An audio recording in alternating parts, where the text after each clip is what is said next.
આંધ્રપ્રદેશના ચિત્તૂર જિલ્લામાં સ્થિત ભગવાન વેંકટેશનું તિરુપતિ બાલાજી મંદિર ફરી એકવાર તેના પ્રસાદને લઈને ચર્ચામાં આવ્યું છે અને આ વખતે એક ડેરી પર આરોપ લાગ્યો છે કે તેને સતત 5 વર્ષ સુધી મંદિરને નકલી ઘી પધરાવ્યું છે અને આ ઘી 68 લાખ કિલો કે જેની કિંમત 250 કરોડ રૂપિયા થાય છે।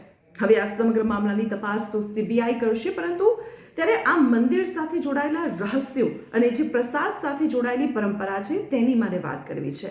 તો એવું માનવામાં આવે છે કે જે લાડુનો પ્રસાદ કે જેમાં આ નકલી ઘી વપરાયું હતું તે લાડુનો પ્રસાદ 200 વર્ષથી ચાલતી પરંપરા છે। શરૂઆત 1803માં થઈ હતી અને એ વખતે બુંદી સ્વરૂપે પ્રસાદ આપવામાં આવતો હતો, પરંતુ ત્યારબાદ 1840માં તેમાં ફેરફાર કરવામાં આવ્યો અને ત્યારે લાડુનો પ્રસાદ શરૂ કરાયો અને ત્યારથી જ આ પરંપરા સતત ચાલતી આવે છે। હવે મંદિર સાથે જોડાયેલા રહસ્યોની વાત કરવામાં આવે તો એવું કહેવામાં આવે છે કે વેંકટેશ ભગવાનના જે વાળ છે તે નકલી નથી, અસલી છે। તે વાળ ક્યારે બગડતા નથી, હંમેશા મુલાયમ રહે છે। સાથે જ લોકોનું એવું પણ માનવું છે કે જ્યારે ભગવાનને પસીનો થાય છે ત્યારે તેમના શરીર પર પાણીની બૂંદ દેખાય છે। સાથે એવું પણ કહેવાય છે કે ભગવાનને સ્નાન કરાવીને જ્યારે ચંદનનો લેપ લગાવવામાં આવે છે ત્યારે તેમના હૃદયના ભાગ પર માં લક્ષ્મીની આકૃતિ દેખાય છે।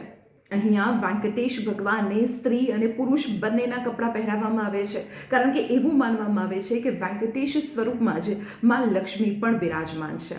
સાથે જ અહીં એક દીપ છે કે જે સતત પ્રજ્વલિત રહે છે। લોકોનું માનવું છે કે અહીં તેલ કે ઘી નથી પૂરવામાં આવતું અને કેટલાક લોકો એવું પણ માને છે કે જ્યારે વેંકટેશ ભગવાનની મૂર્તિ પાસે તમે કાન ધરીને જો સાંભળો તો તમને સમુદ્રની લહેરોનો અવાજ સંભળાય છે।